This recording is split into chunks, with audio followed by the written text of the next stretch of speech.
Bir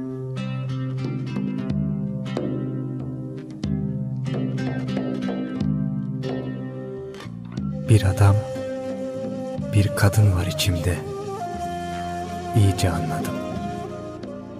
Bana bunu sessizce anlatıyorlardı. Bir yerde onların yönlerinden alımlı bir zarf katlanmıştı. Uzaktaki bulvarların geceye vurdukları çağırmasız kır günlerini, zararsız akrepleri, uzunlamasına yaşayıp yatay bir çocukla kalkan, bir sürü alışkanlıklar taşıyan insanlığımızı, gülüşü yalnızlar çarşısında.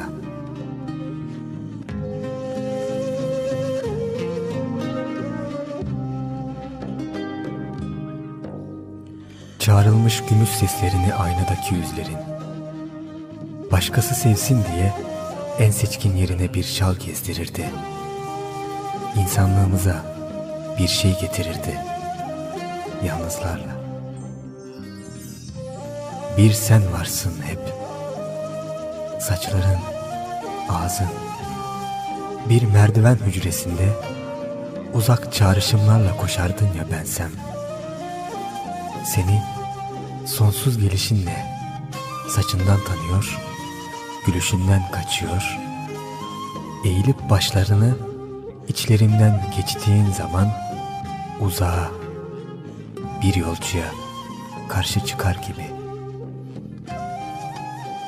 Artık gecikmiş alışıldığım, gidişinle davranılmaz, üstünde durulmaz, hiçbir tüfeğe gelmez bir keklik sen.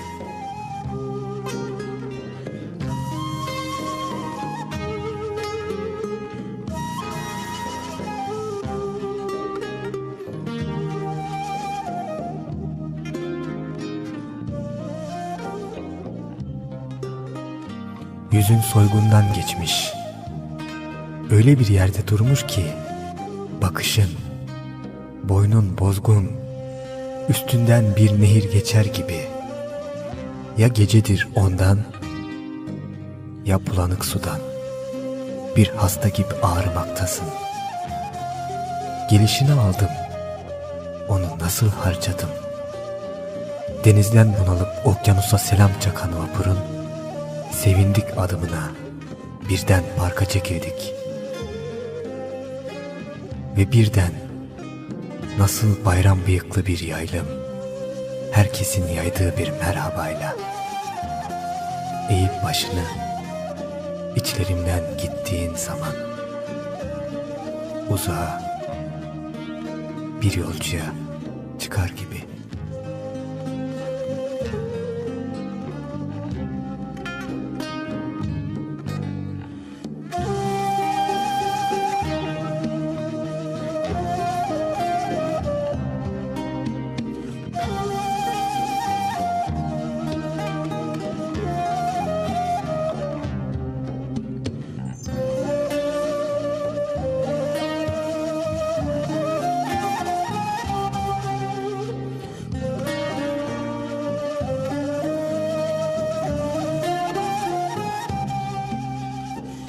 Selini üstüme çektin önce. Camdan bir mektup dolabının üst üste sayısız koridorunu, yüzüme yakın, başını duvara değdirmiş bir benzetişle, Joseph K. benzeri bir bakışındı. Ya da konuşmayı kesip, aman sen öyle bir gittin ki benimle. Piknik. Beni sana verdi önce gelişen güneş yalnızlıktan, bir göze.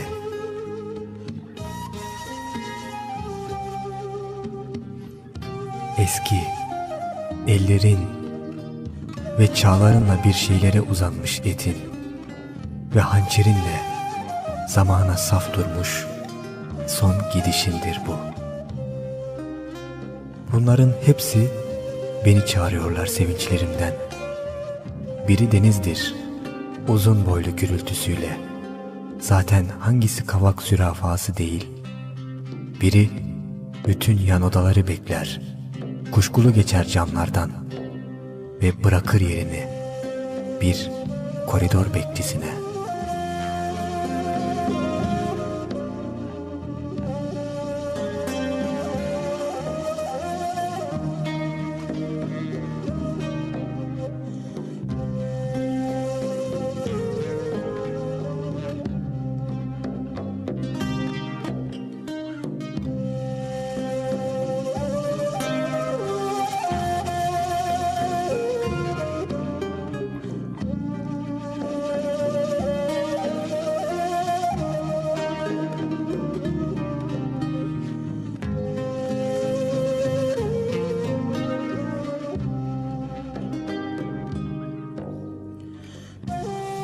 Haydi. Sen bütün onlara git benimle. Son sigaramdın. Gidişin anti nikotin. Birden bir şey mutlu, eşit. Piyano çalıyor elleri. İki çeşit durgun. Gerçi çıkmıyor gelenlerin, karanlığa duranların, suya inen sesleri. Tam şimdi denizinle bir çakıl taşına yaklaşıyor, kuma çok yakın bütün kesitlerinle bakıyor ve bunalıyorsun. Tam şimdi ipe koşan, beni elleriyle alkışlayan, ağrıyan bir gün geliyor.